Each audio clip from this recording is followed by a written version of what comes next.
and welcome to the Rest is Football with Alan Shearer, Micah Richards and me, Gary Lineker. A couple of big shocks, late drama and plenty of goals. Another entertaining weekend of Premier League football for us all to enjoy. Before we start on the top flight action though, Micah, you were spotted in the northeast at a non-league football game. Tell us what you were doing. I'm not happy with you. You come up to my neck of the woods and you didn't tell me you were coming and you were spotted. I was spotted. Yes, I was spotted. You was in London, weren't you, Al? Well, I was, but if you had known you were coming, I'd have stayed in Newcastle. Oh, yeah, sure you would. Anyway, Gaz, basically my friend Paul Marshall is the manager of West Didsbury and Chorlton in a non-league. And he's manager of two teams. Well, I know. What an idiot. So I've been meaning to go to a game for a while now. And obviously I work Saturdays and Sundays, so I can't really get to the game. Tuesdays are a little bit more difficult for me because obviously daddy duties and all that. So he said they've got a game up at the weekend. It's in Newcastle. And Newcastle's only, an hour 20 from Harrogate.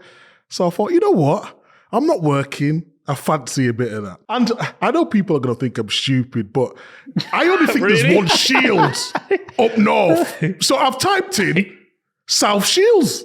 South Shields. I've heard of South Shields. I'll get myself up to South Shields. I'll put it in my sat nav. I head all the way up to Newcastle. And I get up my car, nice parking, got there with 45 minutes to spare, nice and early. I walk across to the ground.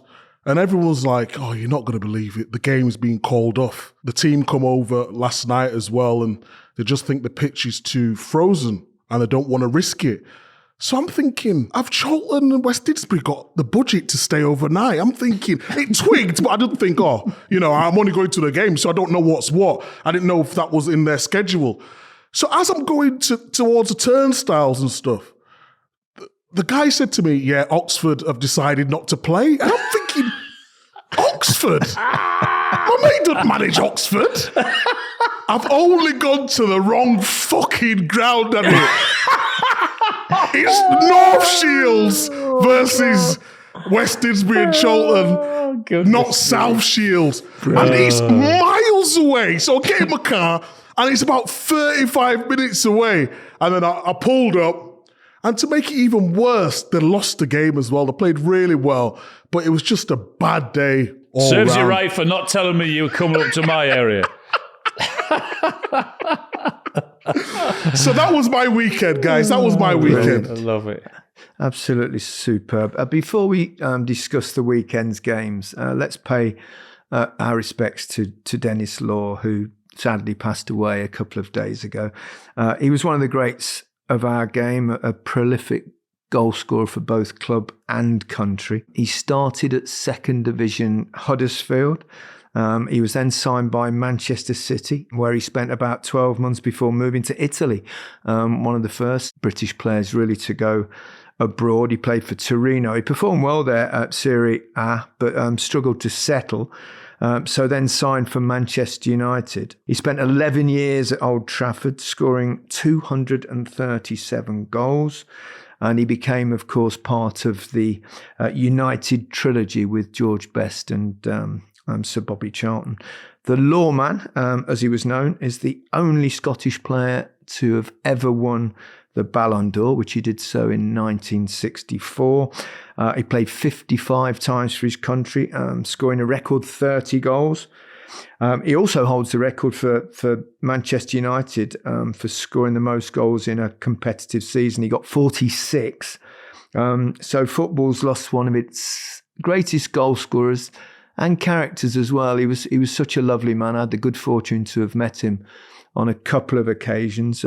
Very warm man, hugely charismatic, lovely individual. He ended his career, of course, didn't he? He went back to Manchester City, where he scored that famous back heel that actually relegated United, and he didn't celebrate at all. In fact, he went pretty much straight down the tunnel at the end of the game. The King of Old Trafford, he was known, wasn't he?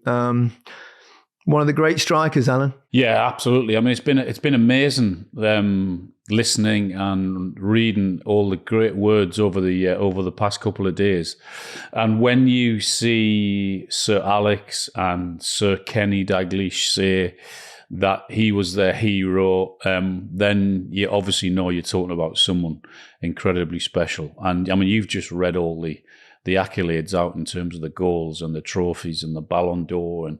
But I think what is probably more important than that is how everyone has said, not only was he a great footballer, but how great a bloke he was, and how he loved a laugh and a joke, and he was just one of the lads. And some of the words over the weekend, it's been amazing reading them, yeah. Yeah, it's a bit before my time, wasn't it? But I think you've put the words together beautifully. I know he played for the blue and the red. Sad to lose a real legend yeah. of the game. It certainly was. He actually played in the first game that I ever watched, a professional match. I went to Filbert Street.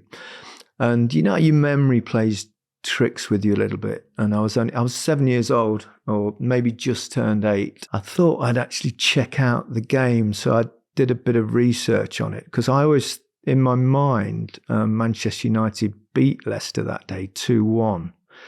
But it was actually Leicester won the game 2-1. And who scored for Manchester United? One Denis Law. So it was great to have actually seen him play. Obviously, at that age, I didn't realise what I was seeing, but it was Charlton Best and Denis Law, that incredible triumvirate of wonderful footballers in a really great era for Manchester United. So he'll be much missed, but he will be much loved by, I think, all football fans. And you can see how much love there's been for him over the weekend. Obviously, they treated him very specially at Manchester United's game today at Old Trafford. Minute silence naturally, but people reflected and paid their respects to Denis Law. So let's start with the Manchester United game. They certainly didn't give him a good send-off. Manchester United, another defeat at home to Brighton by 3-1. It wasn't one of the televised games, but I've watched the highlights. I think Ruben Amorim's come out and said this is the worst Manchester United side in history, which, I mean, they have played in lower leagues, but that's quite a statement from your actual coach, isn't it? Yeah, absolutely. I mean, you sort of get and understand why he's probably saying that, to buy himself time, because it's so unusual that you've got one of, if not biggest football club in the world, and the manager's coming out and saying this is the worst side in their history because of where they are and some of their performances. I mean, what was it, last week and the week before, we were saying how well they performed at Arsenal and how well they performed at Liverpool. Yet a week later, he's coming out and saying they're the worst in their history. It's incredible. It's a really tough one to understand and get, because he's got a bit of a free pass because of how bad it's been there, and because of how bad the recruitment's been, because of how bad the takeover's been, and because of how bad everything is. Basically, he's got a bit of a free hit until the end of the season, I think, because someone had to go in there and strip it back to the bare bones, and that's exactly what it needs. And it is going to take time, and whoever went in was going to face this scenario. So they need massive recruitment now and in the summer, but it's going to take a lot longer than that to get that club right. I think you said it right, Gaz. You said it a couple at Arsenal, against Liverpool and against City. You said basically you feel they're a good side when they play counter-attacking. When they're in the ascendancy and have to open up, they just can't do it. The gaps are too big. Of course, they concede goals, but they're trying to commit men forward. They just can't play that way. And you've sort of said that for a while now. I always thought a manager could change that, but ultimately they don't have the players to do what they want to do. They can't. They're a counter-attacking team, and they're in a low block, and they can only counter-attack with pace and with a little bit of quality. They're actually worse now than they were under Ten Hag because of what this manager wants to do with his system. They can't play. Correct. It's like, the way he wants to play, the players just can't do it. Should he change temporarily, do you think? Because if you recognise in your team you can't play in the way that he wants them to play. So basically that problem is in midfield, their legs, and the system that he plays, that 3-4-3 that sometimes end up being 5-2-3 in many ways.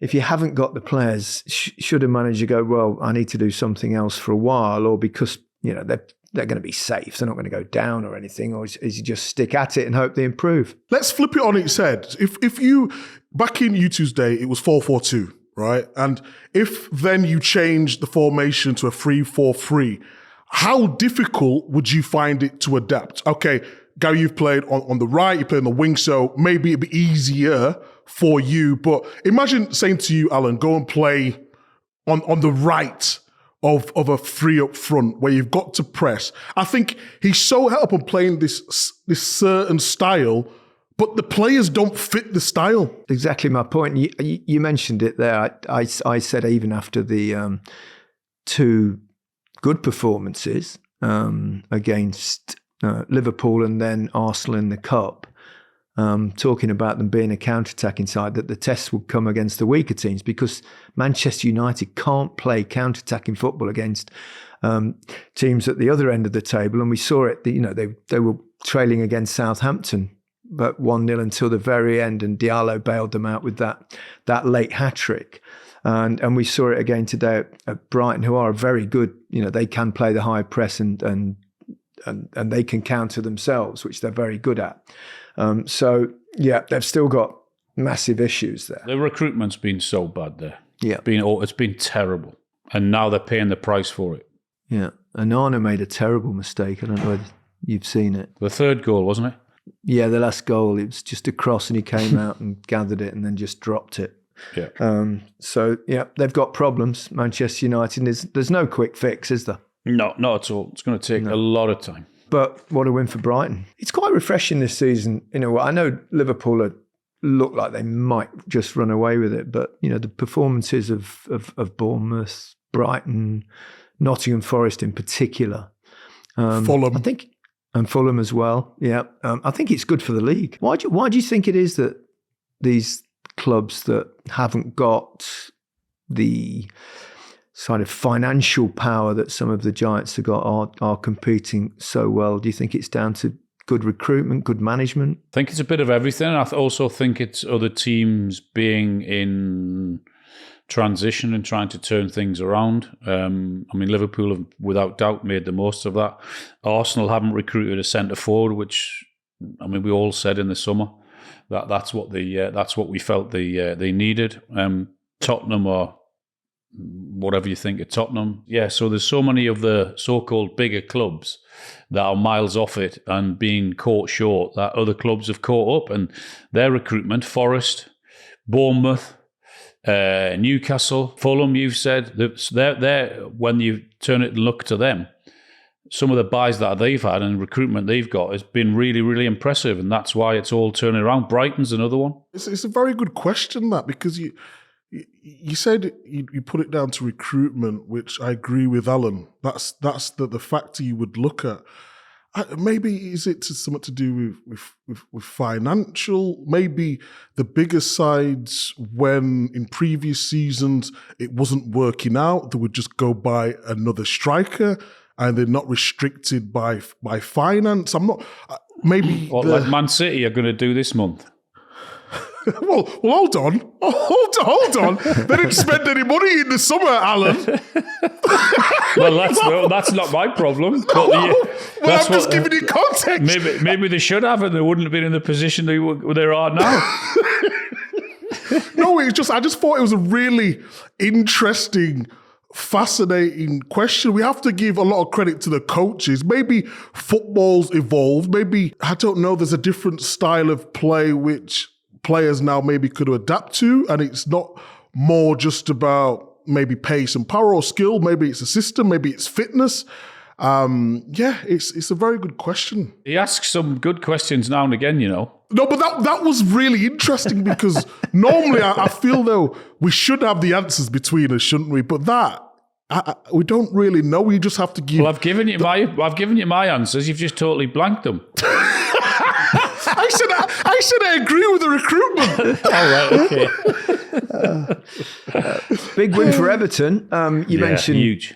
Tottenham and whatever we think of Tottenham. I don't know what that means, but at one stage it looked like being annihilation, didn't it? I mean, Spurs did much better in the second half, but the game was won really. But really good result for David Moyes. Exactly what they needed early on in his tenure, just to instill a little bit more belief in them and whether they can stay up, which hopefully they will do.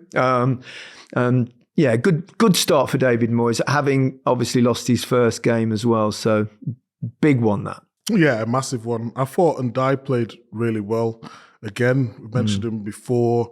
I think the whole team just took a little bit more of a chance. They actually looked dangerous when they went forward. I think Calvert-Lewin deserves a lot of credit. I think that was his first goal in 17 starts or matches, Premier League games, whatever it is.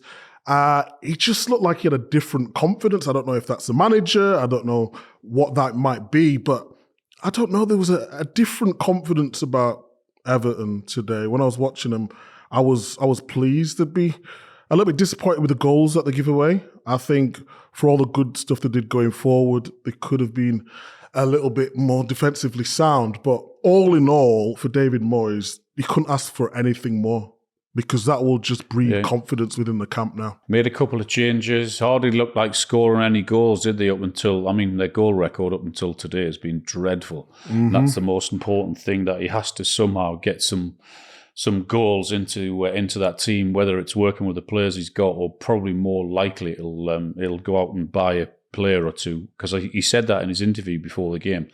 But they were really, really good today. They took the game to a really poor Spurs side who looked really weak and vulnerable. And Everton smelt blood and went for them, didn't they? They deserved it. They were the best team. It was a massive 3 points for them. Pleased for Dominic Calvert-Lewin as well. It's 1,288 minutes since he scored. And it was actually a cracking goal. It didn't look really like good. The finish of a man that was bereft of confidence. And that will make all the difference to him. A bit more belief. He could easily have had another one. In fact, one of the goals was actually a really good chance for him, but it ended up going in elsewhere. But that will help him. It helps all strikers, massively, which goes without saying, really. So was that goal there, guys, as a striker? Was that just keeping your head? You always talk about being cool and calm under pressure, because he could have taken the opportunity maybe 2 or 3 seconds earlier, but he didn't snatch at it. He sort of just was cool, wasn't he? Took the extra touch and set himself before he hit the goal. Well, being cool and being calm under pressure is absolute necessity for a striker. If you're nervous in front of goal, I'll show you a striker that's not going to score many goals. You've got to have confidence. You've got to be cold in the way you approach things. You can't let nerves get the better of you. And if you are that kind of individual, that's not the position for you. And he did exactly that with the goal. And what he's got to do now is obviously carry on from there. And football being football, he could go on a goal-scoring run there. So, because belief is so important. I was looking at some stats the other day, and Haaland misses a lot of big chances, but he also scores a lot of goals. How hard is it to keep that calmness when a team doesn't create much chances? And he missed one the other night, didn't he? He missed a big chance the other evening.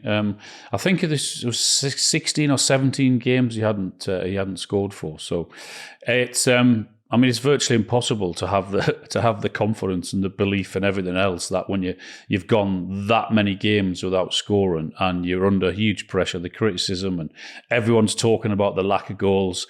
I don't care who or what you are, you have to feel some pressure when you're in that situation.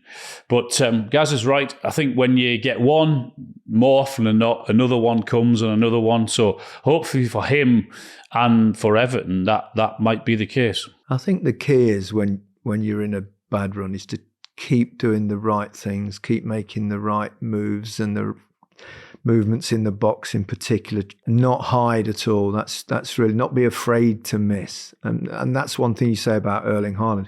He is not afraid to miss. Now, obviously, he gets way more chances than Calvert-Lewin would get. And of course, it's harder to score goals for a team that's not performing so well. But whenever that chance comes along, you just cannot be afraid of missing it. And the more you get in there, the more chance you are of finishing one off. But there's no absolute magic secret formula. And ultimately, it comes down to, I think, a player's mentality, obviously his ability to perform under pressure. But once you're in the Premier League, the pressure's there every week, so you've got to be able to deal with it if you're going to have a really successful and consistent career. It helps if you've got that much time and space that Spurs gave them today, by the way, that Everton players, goodness me, they were awful. Spurs were terrible. They were so bad, it was unbelievable in that first half, wasn't it? What's gone wrong there? Do you think the players are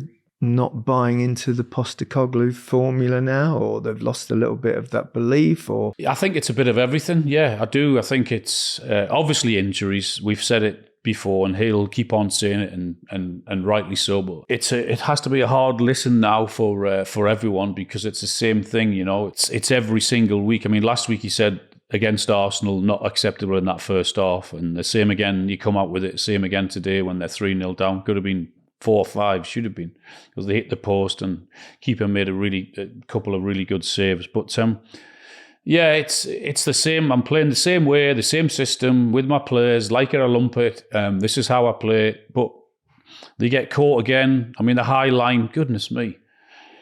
I don't know. It's the same old every single week from Tottenham. It's we're used to seeing it and hearing it now. Do we have to give them a little bit of leeway though? I know injuries, because a lot of teams can have injuries, but they've got key injuries, haven't they? And I've just got their injury list here: Bentancur, Romero, Undogi, Brennan Johnson, Solanke, Vicario, Van der Ven. Okay, Werner, but he's an impact player. Odegaard, who they bought recently, and Basuma. It's pretty much, 6 of them are probably starters, aren't they? Yes, I agree with everything Alan said. It's not good enough. The high line is exposing them. There's young players having to play when they've got no experience, who are very good players, but just can't seem to deal with the pressure at the moment of constantly playing. But I do give him an excuse because of the injuries. If it was the same 11 that started the season now, and they gelled together, they knew the system, they knew exactly what they wanted to do, but he's constantly having to change it. And I think for any manager, for the cohesion, for the chemistry, you need that. And he's not got that at this moment in time. So it's very difficult for me to say, well, the players are not buying into it. I just think they're sort of learning as they're going along. And he's finding it very difficult to get his message across to players who are not or wouldn't normally be starters, Yeah, I agree with you, Micah. I mean, I do like watching Tottenham's games because they are a bit gung-ho. You never quite know what you're going to get. And I've said that a number of times. What about last season then? In terms of... Where were they last season? Where did they finish? 5th. That's respectable if you look at their squad, Yeah, and I think that was a good first season. But I think it would be very unfair not to mention the fact that the injury list is tough, particularly with the way he plays, with losing the 2 central defenders and his goalkeeper. And I think that's really difficult because they haven't got great cover in those positions. They're having to play Archie Gray there, he's not really a central defender, and he's a boy. I mean, he's incredibly talented, and I think he's got a big future ahead of him. But I think we need to probably cut him a little bit of slack. The semi-final second leg at Anfield becomes very big. I think that's what they're hanging on to at the minute, Spurs, isn't it? Which they had a really good result in the first leg, and that is a huge game for them. I think they've got Leicester at home next week, so that should put them right, God. shouldn't it? One thing though, before we move on, I will agree with you, Al, on one thing is the way that they want to play. And Gary mentioned that with the centre halves and stuff. If you do look at their injuries, Romero's muscle injury, hamstring Undogi, calf Brennan Johnson, Van der Ven muscle injury, Timo Werner hamstring injury, Odegaard hamstring injury. So the positions that they're taking up, whether that's the press, whether it's the position, it's fast twitch movements, what they're doing, which the players at this moment probably haven't, the body's not used to playing that way. And that's what they need to get. So I agree with that, Alan. Like, they're getting injuries because What about if I said to you, Mourinho, Conte, Nuno Espirito Santo, and now Postecoglou? They're not all bad managers, are they? Certainly not. Some of the very best. So what does that tell Conte, you? look how well he's doing now with Napoli. Great win for them. Look how well he's doing at Forest. I know. What's the problem? Well, maybe it's, I think both Conte and Mourinho have both, been quite damning of the way the football club, is run. They've got a great football stadium, and definitely one of the best in Europe. Absolutely. They've got a wonderful training ground, and that's kind of thing that's really good. But you're right, they've been underperforming considering the managers that they've had in recent times. So you have to have a little look beyond perhaps just, it's always the coach's fault, isn't it? It has to be deeper than that. Yeah, it has to be. Micah, do you want to talk about Manchester City? Hey! Oh, City are back. Oh. The blip is over, guys. Lovely jubbly. Bigger test might come, I think, in the next few weeks. But Whoa. It doesn't matter. Salford was 8. Ipswich was 6. Yes. They've not been great recently, but Foden is back. Kevin De Bruyne is back. Haaland signed his new 9.5-year bumper deal. There's nothing now that can affect them. Yes, they're probably not going to win the Premier League this year, but at least they're starting to play. Like, my point with Man City, I don't expect them to win every single year. Obviously, they've set their standards so high. It's just the drop-off has been massive. Just last week, we was doing Match of the Day, weren't we, Al? And there was walking around. There was 2-0 up against Brentford. Yeah, and there was walking around. Today, there was none of that. All we're asking as fans is, you look like you're trying. And today, they certainly did that. So, all smiles for me. The next 6 fixtures, there we go. Chelsea, Arsenal, Newcastle, Liverpool, Tottenham, Forest. We'll see if they're back. We'll see if they're back. What happened to Newcastle, Alan? Man City will just go and spend another 180 or 90 million and just bring in some more players. It'll be all right. I don't have to be naked on Match of the Day. Thank God for that. See what you did to Newcastle. The players were that petrified that they've... I think it's refreshing to see that Phil Foden's return to form started, playing really well and scoring goals again. What's that old phrase? Form is fickle and class is permanent. And he's got so much ability that it was only a matter of time, really, before he found his feet again. He's just an amazing, unbelievable talent who's effortless. And yes, we go back to the Euros. At times, I defended him playing out of position, but it's just when he's fully fit, when he can do all the pressing he needs to do, when he can get on the ball in the half spaces, he's just a top player. And when he's playing well, and he always nicks a goal as well. You talk about midfielders playing well. When he's playing well, he always seems to get in and coasting off the back of people, and the confidence seems to be so high. I'm just glad he's back to his best, because I'm sick to death, and I am sick to death of people saying Phil Foden can only do it in one team. He's better than that. He could play in any team. And yeah, it was when sad the under-21s won the Euros, England under-21 won the Euros, he was player of the tournament. He was unbelievably good. So, there's proof there. Of course, great players are great players. He's a great player, and I'm sick of the debate about Foden. People putting the 2 pence in. He's top. Everybody has a little loss of form every now and again in your career. It's inevitable. Nottingham Forest march on. 3-0 up they were at one point, very early, but half-time against Southampton. Southampton did come back and ran them close, but on they go. Did you captain Chris Wood, Micah? Did you have him in your team? No. Harry! Where's Harry? So what happens? We have a little talk the day before the games, and we agree we're going to go the same captain. And for some reason, I just wasn't feeling Salah. I was feeling more Isak, and then Isak blanks. I was thinking Salah clean sheet or whatnot. But something was telling me, just go with Cole Palmer. Just go with Cole Palmer this week. Monday Night Football, the last game of the round of fixtures. That's the one to do. Something to look forward to. Exactly that, Gaz.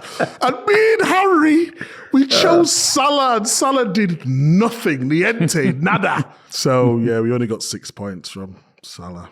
Never mind, you'll get over it. It won't change. Forest are flying, though, eh? Goodness me. Amazing what they're doing. Incredible.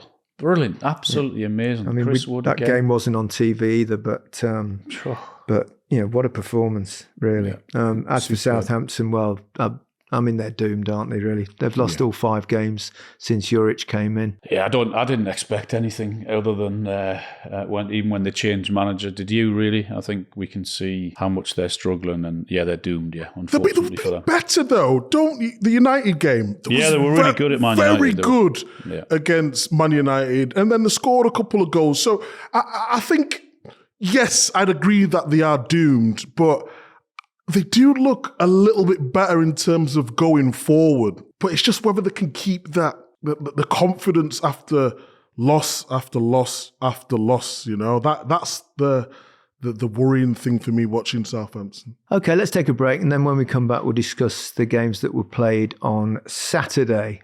Sorry, Alan.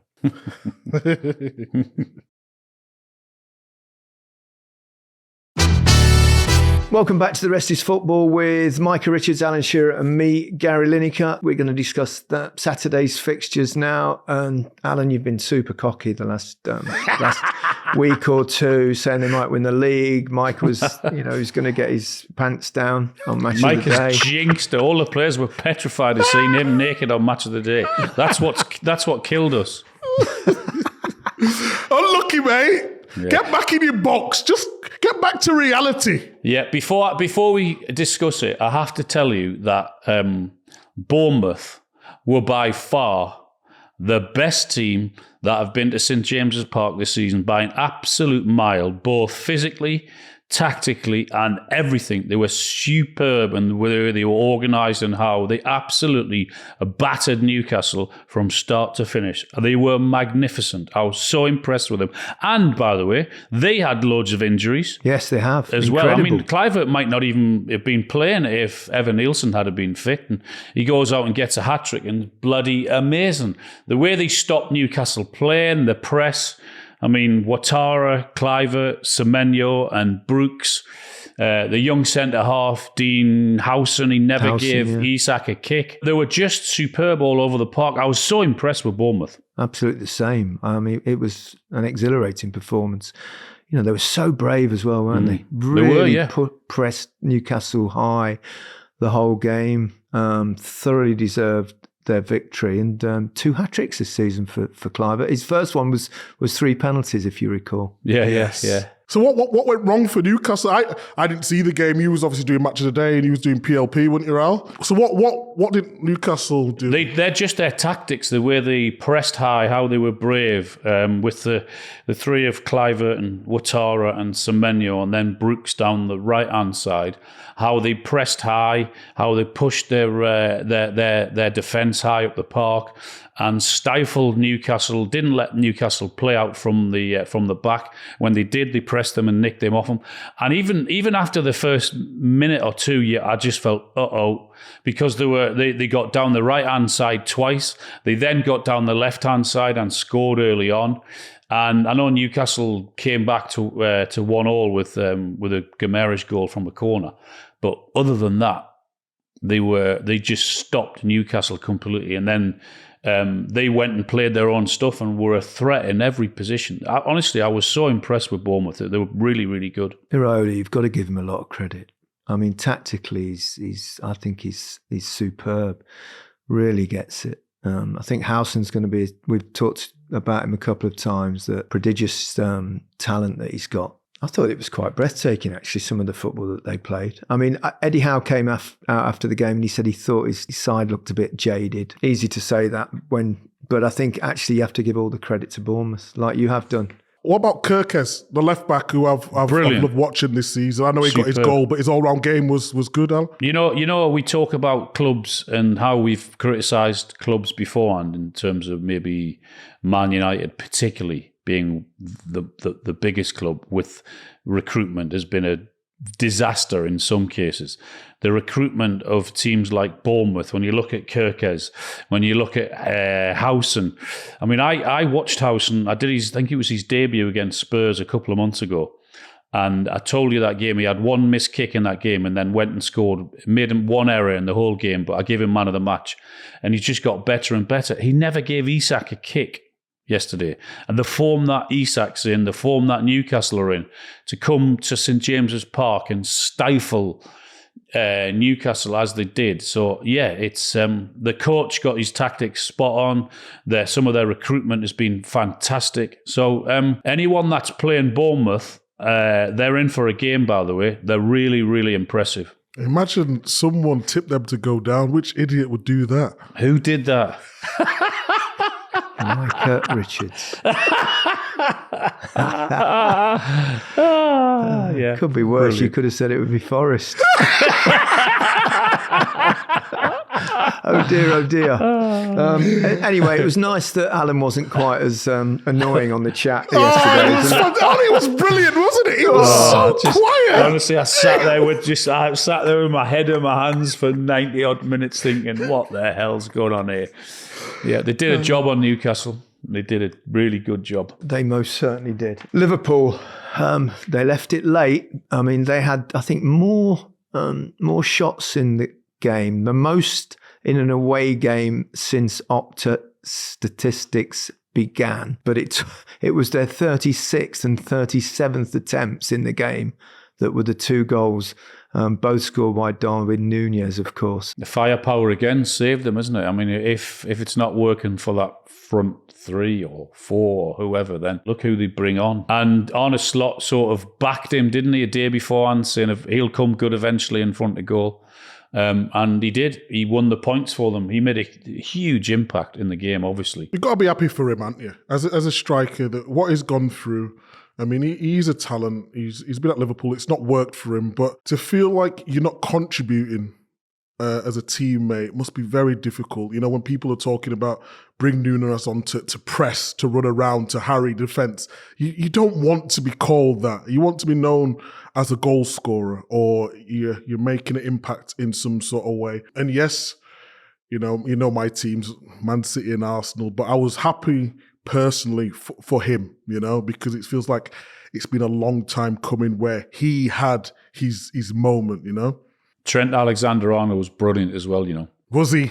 Oh, he was outstanding, yeah. He was, I know Núñez will get the headlines for the goals, but Trent was superb as well, again. Yeah, he kept going, kept getting balls in. His delivery, as we know. I mean, he had two goes at it to get him for the 1-0 goal, but he's fantastic. So talented. Really good. At one stage yesterday, you thought that it looked like Arsenal were going to beat Villa. They were 2-0 up, and it could have been so different if they'd have won that game, and then Liverpool hadn't scored in injury time. The gap would have been a lot closer. Such is the way things twist and turn. But Arsenal, who actually played, I thought, pretty well going forward, and at this time they suffered at the back. Obviously, they missed. Saliba was injured. They played Partey at right back, and then Timber in the middle. So you've got players playing out of position, and they got found wanting. But Villa do keep going, and they've been pretty impressive this season. But that was a big loss of 2 points, especially when you're 2-0 up. Micah, look, you look so down. I didn't see this game because I was travelling back to Newcastle after doing the PLP, so I was just following it on my phone. Yeah, I missed it live, but I was watching it on my Wisecar, and I was just thinking, they played really well. I actually thought Thomas Partey played well at right back until just, that laxing concentration in the vital moment. You mentioned Timber playing centre half, and it's just frustrating to watch Arsenal, isn't it, at times, because they do so many good things. And then can you see out a game? When you mentioned in the last pod about Arsenal, they're missing something. I don't know if it's ruthlessness. We've mentioned the whole striker, but when they've scored 2 goals, you can't say, you need people to chip in more. Of course you do, but there's just, at this moment in time, every time it looks like they're going to get 3 points, they just end up with a point or losing the game. And in the end, it's just going to cost them. I think the difference between Liverpool and Arsenal now is Liverpool are finding a way just to get over the line, and Arsenal look like they're going to do it, but just falter at the last hurdle. Is that it, lads? Is that? Do you think it's Liverpool's? Do you think this is the weekend where... I think it's hard to envisage them letting this slip. We know things can happen and things can change, but they've got a big, very strong squad, replacements in all positions. And they've got a belief, they've got a momentum. They've obviously got a coach who really knows what he's doing. It's hard to see, really, because as well, if who's going to come from behind and win every game that you probably have to do now, somewhere like Arsenal, and City probably too far back. Even if Liverpool slip a bit, which they don't look like doing, I'd be incredibly surprised if they don't go all the way. I saw Arteta saying after the game that he was very worried about Saliba's hamstring injury, which suggests that he could be out for a while. And we know that Saka's going to be out for a while. So when if you've got key players being injured and you're already chasing anyway, it's early to say that the title's done. Of course it's not, but I think you're right, Alan. It's all theirs to lose, isn't it? All Liverpool's to lose. Before we finish, we'll slip down to the Championship and talk about Burnley, because they had a tough season in the Premier League. They're going pretty well in the Championship. It's very tight at the top between the 3 clubs. But just a mention for James Trafford, really, because he had a tough time last season with the way Burnley were playing. It was a 0-0 draw with Sunderland, but he managed to save 2 penalties in the 85th and 95th minute to earn his team a point. And both were taken by Wilson Isidore, I think he was in tears. I watched the game. Yeah. It was actually very entertaining. And when he saved the first one, I thought, he can't possibly save the next one. And he's just thinking, is a striker going to go in a different direction, or is he going to go the same way? He goes the same way. But did you see all the antics that Trafford... Didn't he take like a minute or 2 between each penalty to get set and do whatever? He took his gloves off and everything. He was like this. The referee was like, what are you doing? And he's just like, I need to put my gloves on. What do you mean? Why are your gloves not already on? It was brilliant shithousery. Have you missed 2 in a game before, Gaz? Have I? Yeah. Don't be silly. Have you? No. Stupid question. Micah missed 3.5 times.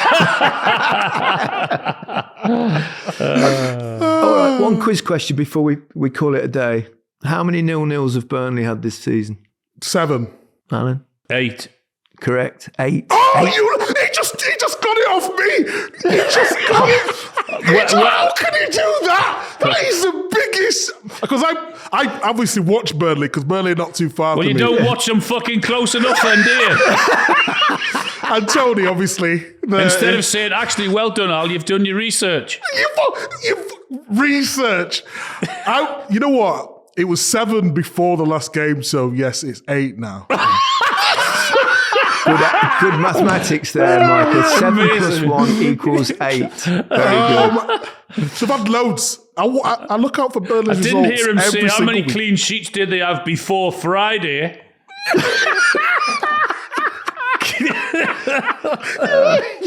Yeah, it's good to see Scott Parker doing well. Doing really well, yeah. Have you seen what he's wearing?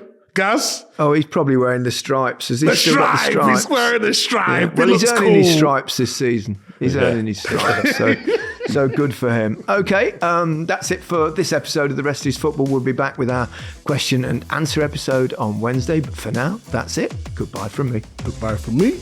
Goodbye from me. Have a great week.